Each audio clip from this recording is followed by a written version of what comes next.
서울 지하철 내에서도 7호선 이야기를 좀 하려고 합니다. 그래서 7호선이 지금 공사가 양쪽에서 지금 진행을 하고 있더라고요. 보니까요. 양쪽에서 이 경기 북부 라인과 그다음에 인천 라인에서 공사를 하고 있는데 오늘은 좀 경기 북부 이야기를 좀 다뤄보려고 합니다. 바로 또 이제 진행하도록 하겠습니다.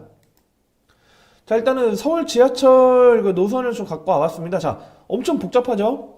뭐 이게 좀 이제 새로 나온 노선이라고 하는데, 2호선, 옛날 노선과 다르게 좀 이제 동그랗게 돼 있고, 뭐 노선 다양하게 있는데, 자, 뭐, 지금 뭐 어떤 분들 보면, 아, 지하철 너무 복잡해졌다. 예전에는 뭐 1호선 있고, 뭐 저 뭐 어릴 때만 해도 뭐 4호선까지 뭐 이용했던 것 같습니다. 뭐 이제 뭐 1호선은 옛날부터 있었고, 그다음에 4호선까지 있다가 이제 5호선, 6호선, 7호선, 8호선 이제 또 하고 있고, 그다음에 또 9호선을 또 개통을 했는데, 자, 이제 경제적인 이제 세계적인 도시의 이제 수도나 경제 수도나 우리나라 같은 경우 경제 수도이자 정치 수도이기도 한데, 자, 이 서울뿐만 아니라 다양한 지역들이 뭐 더 복잡합니다. 우리나라 뭐 서울 뭐 교통망도 잘 돼 있기는 한데, 뭐 그리고 보면 자, 도쿄 지하철입니다. 도쿄 지하철 보면요.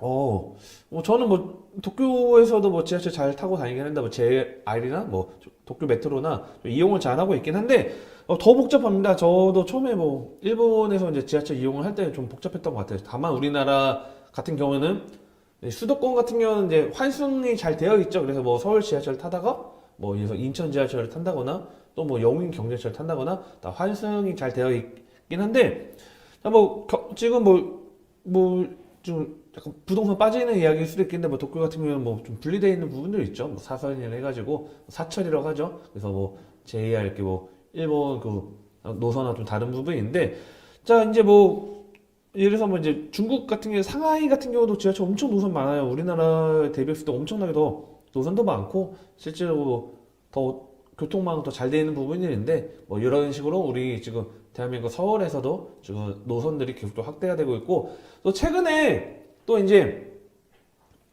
우리가 이제 전철이라는 것들이 이제 우리 수도권에만 있었지만, 또 수도권에 있었지만 이제 우리가 또 이제 경남에도 이제 생겼죠. 그래서 이제 또 노선들이 확대가 되고 있는데, 뭐 10량이나 8량 그런 부분까지는 아니고, 그만큼 이제 우리나라에도 어떤 뭐 좀 인구가 많아지는 그런 지역들, 뭐 인구 소멸이 한다고 하지만 또 어떤 특정적인 뭐 산업단지나 출퇴근이 많은 요소들이 있는 지역, 뭐 예를 들어서 만약에 뭐 구미 일대나 또는 뭐 또 창원 일대나 뭐 그런 지역들도 계속적으로 이제 앞으로 뭐 좀 생기지 않을까 이렇게 생각을 하고 있습니다. 자, 그러면 이제 본격적으로 이제 지하철 이야기를 좀 하실 텐데요. 자, 이 지하철 7호선 연장 북쪽 라인을 보면요. 이제 옛날 이제 그림입니다. 지금 현재 공사를 하고 있고, 자, 이 도봉산까지 이제 7호선이 이제 다니고 있죠. 그래서 도봉산에서 최초의 이제 지하철 7호선 도봉산에서 이제 온수역, 이제 서울에서 이 도봉산에서 저쪽 구로죠. 구로 온수까지 지하철이 다녔는데, 자, 당시만 해도 7호선이라는 지역의 수혜택을 볼 수 있는 지역들이 뭐 경기도에서는 광명 정도?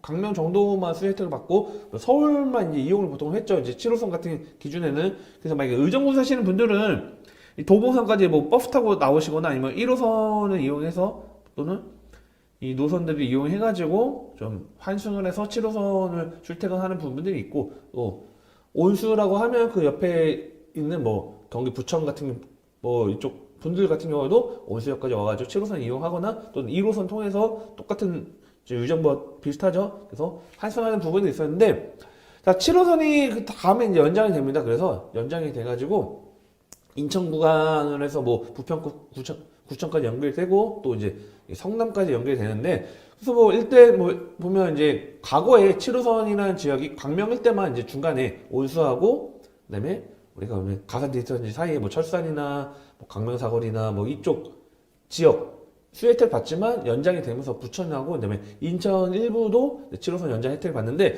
자, 이 7호선이 또 이제 확대가 되고 있죠. 그래서 지금 이제 의정부, 그다음에 양주, 그리고 나아가서 이 빨간색 구간까지 보면요, 이 포천까지도 이제 연결을 이제 진행을 한다고 하는데, 자, 그러면 제가 볼 때는 뭐 1호선이 엄청난 노선이 제일 길죠. 그 다음에 또 4호선도 상당히 길죠. 4호선도 지금 뭐 별내까지 연결되고, 아래쪽으로 하면 이제 그러면 안산에서 이제 더 연장돼가지고 오이도까지 연결되는 상황인데, 자, 7호선 연장이 된다고 하면 실제 과거에 이 1호선 라인 있죠? 1호선 라인이 지금 양주까지 지금 연천이죠? 참 연천까지 1호선 연천까지는 연장이 됐죠. 어마어마하게 지금 1호선 연장이 됐지만 이 우측 라인에 의정부 일대, 그 다음에 양주 일대 교통에서 좀 배제된 지역들이 7호선 연장되면 상당히 교통이 지하철이 생기기 때문에 상당히 가치 상승을 좀 끌어올리지 않을까 보고 있습니다.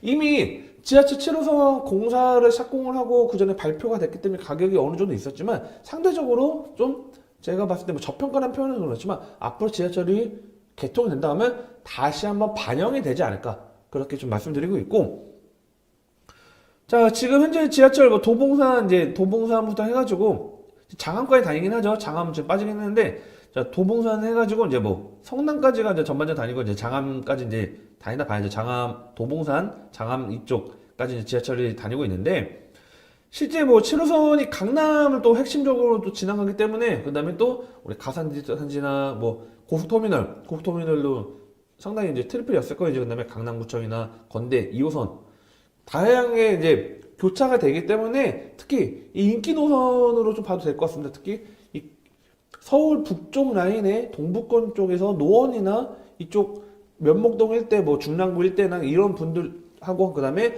서쪽 라인의 구로 온수하고 그 다음에 부천 일대, 그 다음에 뭐 인천 일대 분들 같은 경우는 강남 접근성이 상당히 용이하죠. 과거 1호선 같은 경우는 강북으로 올라가지만 강남 라인이 들어가기 때문에 상당히 메리트 있는 부분이 있는데, 이 부분이 이 좌측 라인에는 청라까지가 연결됩니다. 청라, 그래서 국제도시역 있죠.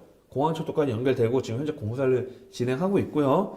그다음에 우측 라인 같은 경우도 이제 뭐 지금 밀락으로 해가지고 뭐 옥정, 포천 되었는데 정확하게 뭐 밀락이라는 표현보다는 이제 여기 좀 벗어나 있죠. 지금 명칭을 넣게 되는데 제가 다시 한번 설명드릴 텐데, 이 의정부 라인, 그 다음에 양주 라인, 그 다음에 나아가서 포천까지 연결되고, 이 지금 이 도봉산의 옥정까지는 26년 목표로 하는데 좀 더 지연될 가능성이 있습니다. 과거에도 온수에서 부평구청까지 또 연결될 때도 지하철이 기존 계획보다 거의 한 4, 5년 이상, 뭐 물론 공사비나 그런 것들도 문제가 있긴 했지만 좀 더 지연될 수 있고요. 그다음 옥정에서 포천 구간은 이제 30년 예정은 되어 있고, 성남에서 청남 구간도 일부 집안 이제 물이 이제 좀 들어오면 따라서 좀 지연이 상당히 되다 보니까 27년도 목표이긴 한데 좀 더 지연될 수 있지만 어느 정도 26년, 27년도면 좀 더 연장될 수 있다. 이렇게 보시면 될 것 같고요.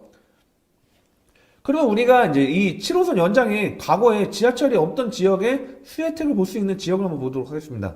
자, 보면 자, 일단 이 도봉산에서 연결되는 102번 역이 있죠. 이 숫자를 매기는데, 자, 이 102번 역이라고 할게요. 그냥 장암역 같은 경우 이미 개통을 했죠.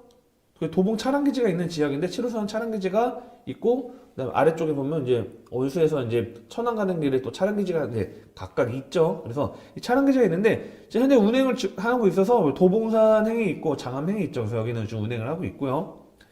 자, 근데 103번 여기 탑성역인데 아까 뭐 밀락에 표현하겠는데 탑성역인데 밀락까지 원래 연장하려고 이렇게 우회로 해서 이런 식으로 가려고 했는데 이게 이제 실패하고 이제 탑성역에 이제 정차하는 거로 이제 결정이 됐는데, 자, 이 103역, 탑3역 같은 경우는 현재 의정부 경전철이 이제 다니고 있습니다. 근데 이 의정부 경전철이 생각보다 좀 기대치가 좀 경제성이 좀 많이 떨어졌죠. 뭐 이용객도 그렇고 상당히 선호도 떨어지는데, 이 7호선이 좀 연장이 된다고 하면 7호선 환승한다 하면 좀 의정부 경전철에 대한 경제성도 좀 더 상승할 수 있는 여지들이 충분히 발생할 수 있고요. 그 다음에 이 일대 7호선이 있기 때문에 7호선 들어오기 때문에 일대 최근에 또 정책 발표가 나왔습니다. 그래서 이 88 부동산 정책 있죠. 이제 수도권하고 서울 일대 주택 공급을 확대하겠다 했는데 11월 5일날 후속 조치로 이 수도권 일대 공급 개발을 해서 의정부 탑성역 왼쪽 라인에 그 다음에 그 신국동 용현도 일대에 81만 7천여 제곱이 7천 가구 개발을 하겠다 발표를 했고요. 자, 네이버 이제 개발 현황도를 보면요, 이 탑성역 보이죠? 도봉산, 옥정, 광역철도 7호선 라인에 이 탑성역 지금 26년 나와 있긴 한데 27년 정도 보시면 될 것 같고요. 이 우측에 이제 법조타운 고산동 일대 개발되는 지역 함께 그다음 고선지구 같은 경우는 지금 현재 뭐 새롭게 좀 어떻게 보면 복합 개발로 좀 진행하고 있죠. 복합 개발로 해서 진행하고 있고 이 왼쪽 라인에 보면 306 보충대가 있습니다. 보충대 일대 여기 해체됐죠. 그래서 해체되고 과거에는 의정부 일대 뭐 찾는 분들 많았죠. 입영 통지 받고 여기 뭐 입대하신 분들이 많을 텐데 자, 이 지역 이 상봉리 보충대 일대 개발구역 일대 초록색 구간이 이제 아까 말씀드렸던 7천 가구가 이때 복합적으로 해서 7천 가구가 들어온다는 거죠. 그래서 좀 일대가 좀 개발 확대가 될 수 있고 특히 의정부 일대가 보면요, 뭐 신곡동 일대나 이쪽 오른쪽 좀 더 가면 밀락지구나 이쪽 지역들이 좀 상당히 의정부에 좀 많이 좀 개발된 지역을 보이는데 자, 이 7호선 탑성역 일대가 또 상당히 앞으로 과거 1호선과 7호선의 위상을 봤을 때 7호선이 상당히 좀 위상이 높기 때문에 이 7호선 일대가 개통된 다음에 인근 지역에 뭐 노후화된 지역들이나 또는 앞으로 좀 개발이 될 만한 지역들 있죠. 여기 보면 이렇게 이런 지역들이 가치 상승을 좀 끌어올릴 수 있지 않을까. 어떻게 보면 의정부 일대가 그동안은 뭐 좀 군사도시다 아니면 경기 북부에서 좀 개발이 좀 소외된 지역이었긴 했지만 앞으로 이제는 어떻게 보면 명실상부 어떻게 보면 서울의 바로 옆에 붙어 있는 그런 경기도의 인기 있는 도시 중에 하나로 경기 북부에서는 좀 떠오르지 않을까 이렇게 보고 있고요. 좋은 차를 사기 전에도, 이사를 가기 전에도, 크게 다치기 전에도 항상 미리 대비를 해놓는데 부동산은 왜? 사전 점검 서비스는 부동산 매물을 사거나 짓거나 하기 전에 법률부터 부동산 정보까지 한 번에 미리 대비하는 서비스입니다. 영상에 나오는 연락처로 많은 신청 부탁드립니다. 또 다른 세상을 맞이하라. 낡은 정보를 지워라. 새로운 감각을 익혀라. 변화하는 미래에 맞서라. 편향된 시각을 버리고 얽혀있는 도시 속 독보적인 가치를 쟁취해라. 당신이 만드는 미래의 기회, 도시화경.